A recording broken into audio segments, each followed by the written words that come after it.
And to your point, in terms of the player perspective, where is this going to stop? Because right now, the thought process is these bowl games are exhibitions. They don't count. They don't matter.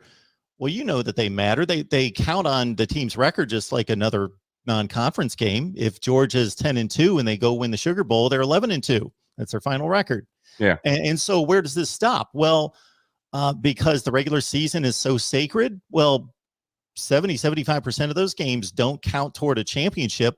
Right. When Michigan State's 4-5 in the middle of November and they're playing a 3-6 Rutgers team, is a player going to say, "No, I got my NFL tape. I'm hearing from the scouts that I'm going to be a second rounder anyway. So see ya." Yeah. This is a problem that is only going to expand. This isn't going away. You hear the same things like, "Oh, the bowl games don't count. It's just an exhibition game. If you're not playing for a championship, what's the point?" Okay. Well, what do you do when your team starts out 2-2 and your left tackle says, "That's it. I'm done. The next game is meaningless. We've already got 2 losses. We're not winning our division or our conference or whatever the case. So I'm done." Are you going to defend that the same way you defend not playing in a bowl game? Because the explanation is going to be the same from the player. It's going to be, I got to look out for my future. I'm an NFL guy. We've already got 2 losses. I went round and round with this on Georgia fans. It didn't bother them at all. They had players sitting out of the bowl game because no playoffs, no championship. Those same players were ready to suit up and play Vandy the second week of December. Why? What are you going to prove against Vandy that you can't prove against Cincinnati 3 weeks later? And how many more people were watching that game against Cincinnati? That's my evaluation of these bowl games, is that unless you're Georgia, Ohio State, somebody of that ilk playing your Florida game, your Alabama game, your Michigan game, that is the game that most people are going to see. That's the one game. Take your favorite team out there, anybody watching, line up your best opponent of the season. Whenever that is, on a Saturday at 3:30 or 7:30 at night, you've got 15 other college football games going on. You don't have the national audience just watching your game, except for when you get to postseason play. So I understand that doesn't make the game worth anymore. But in terms of a spotlight for your program, more people are watching bowl games because they're exclusive. They have exclusive TV rights for those time windows. There's a few that overlap close to New Year's Day. But besides that, that is the showcase for your program. And more people are watching your bowl game than any other game the rest of the season. Yeah. And let's clear another thing up, too. These aren't first-round draft picks. 28 of the first 32 picks. So 32 picks in the first round. 28 of the first 32 players picked in last year's NFL draft played in the postseason. 4 did not. These are 5th-round draft people. Mark Webb from Georgia. I don't know. Where does he think he's going? This guy's not playing in the NFL. I mean, this is insane. This guy sits out the bowl game for what? That was your last chance ever in your life to play football, sir. You're not very good. This guy sits out the bowl game to be an undrafted free agent so he can be on a practice squad for 6 weeks. What are you doing?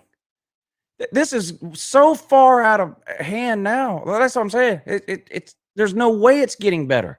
This isn't Josh Rosen sitting out because he's Trevor Lawrence. You know what I'm saying?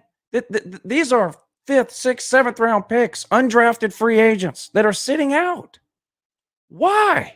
Because we've raised an entitled generation. That's got a lot to do with it. Well, what if they get injured? Especially these athletes. Well, what if? What if a piano falls on their head? I mean, I don't want anybody to get injured, but these are football players here. Don't we all know they could get injured on any play? Are you less likely to get injured in a playoff game than you are a conference game? I don't think so. I mean, no, that's a cop out. Well, what if they get injured? Okay, but then what happens when? Here's what I don't get. These same people who are like, well, what if they get injured? It's their choice. Let them do what they want. These same people. Okay, It's their choice to ride a four-wheeler too. They defend that. Okay, you got Sony Michel. What are you doing? This guy's out riding a four-wheeler on 4th of July. What are you doing? If you're that worried about, you're so worried about getting injured, you can't play in a bowl game. But Richard LeCounte's on a motorcycle at 1 a.m. in the middle of a season, and you're a top 10 team. What are you doing? You're not worried about getting injured in a bowl game if you're out on a motorcycle at 1 a.m. I know it, of course, and it's his right to drive a motor. Of course, it's his right to ride a motorcycle. Of course, it is. He can go skydiving. He can go bungee jumping. He can go cliff diving. There's lots of things you have a right to do that aren't good ideas. You can ride a motorcycle in South Carolina without a helmet on. Is that a good idea? No.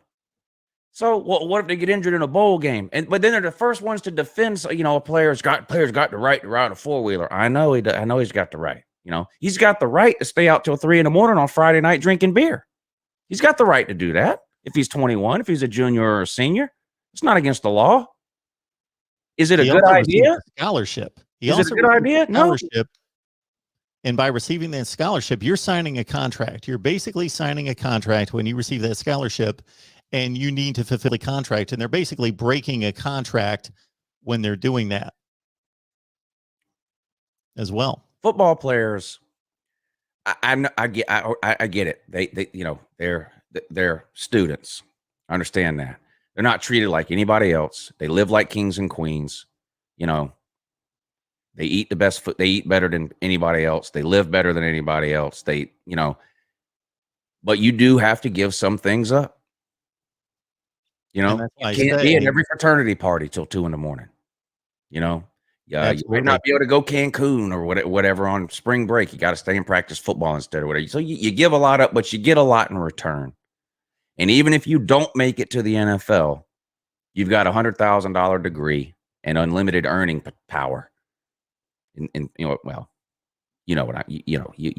set up for a pretty good life if you make some good decisions while you're there. So, I don't know.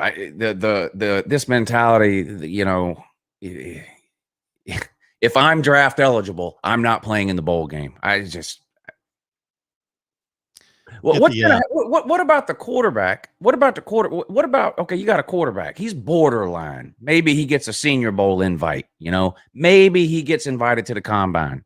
He has to play in the bowl game. The left tackle says, "Well, I'm not playing. I'm a 4th-round pick." And someone breaks the quarterback in half in the bowl game. Well, whose fault is that? Should the quarterback not have played because maybe he's a 7th-round pick? Or should the left tackle have played and blocked the guy? I mean, you're letting your team down. You're letting your teammates down. Not every junior or senior is going to make it in the NFL. Some of them need that bowl game for the extra tape or whatever else. Look at Kyle Trask. Now, Kyle Trask is going to get, and I hate Florida. I felt bad for Kyle Trask in the first half of that game. I felt terrible. And the NFL is smart. They're not going to hold that against him. The 3 interceptions or whatever it was, and he looked like he'd never seen a football before. They're not going to hold that against him. The NFL is smart. They get what was going on. But didn't you feel bad? You had to, even if you hate Florida like me, you had to feel bad watching Kyle Trask in the first half of that game. His teammates let him down. And it's a shame. And no, it's not going to get any better. It's going to get a lot worse. I've done changed my mind on expanding the playoffs now because I love football. Now, I think college football has the best regular season in all of sports, period. And it's not close. And the reason I think that is because the chances of getting into the playoffs are so small that every single game matters to the point where sometimes the scores of games, matter. Not as much as it used to when you had the computers and you had to blow people out to mess with the computer algorithm. But still, when it comes down to trying to figure out who should be 5th versus 4th, if they have a common opponent, the score is looked at. It's just every single quarter of every single game is so important in the college football regular season. And the more you add on to this playoff thing, well, we're going to lose some of that importance. But we're about to lose everything on the back end if we don't do something different. because these games are just not worth watching. I mean, they had too many bowl games to start with, even when all the players were playing. No one cares about the Red Box Bowl or the Idaho Potato Bowl, but why do we need a walk-on bowl? That's embarrassing just to get I care about them, Lou. Well, I watch them. I care about them. I like to see. I like to see non-conference matchups. I like to see non-conference matchups, especially since in the bowl games we get to see like-seeded teams play each other. So I like the fourth place team in the Pac-12 playing the fourth place team in the Big 12. I like those matchups. So I pay attention. I know I'm a nerd and I'm in the minority. Yeah. Well, so you're for the playoff expansion now. I'm for it now because I think that's the only thing that's going to save the postseason. I don't see anything else. I mean, we're headed toward a situation right now where all you have is playoffs. I mean, that's coming.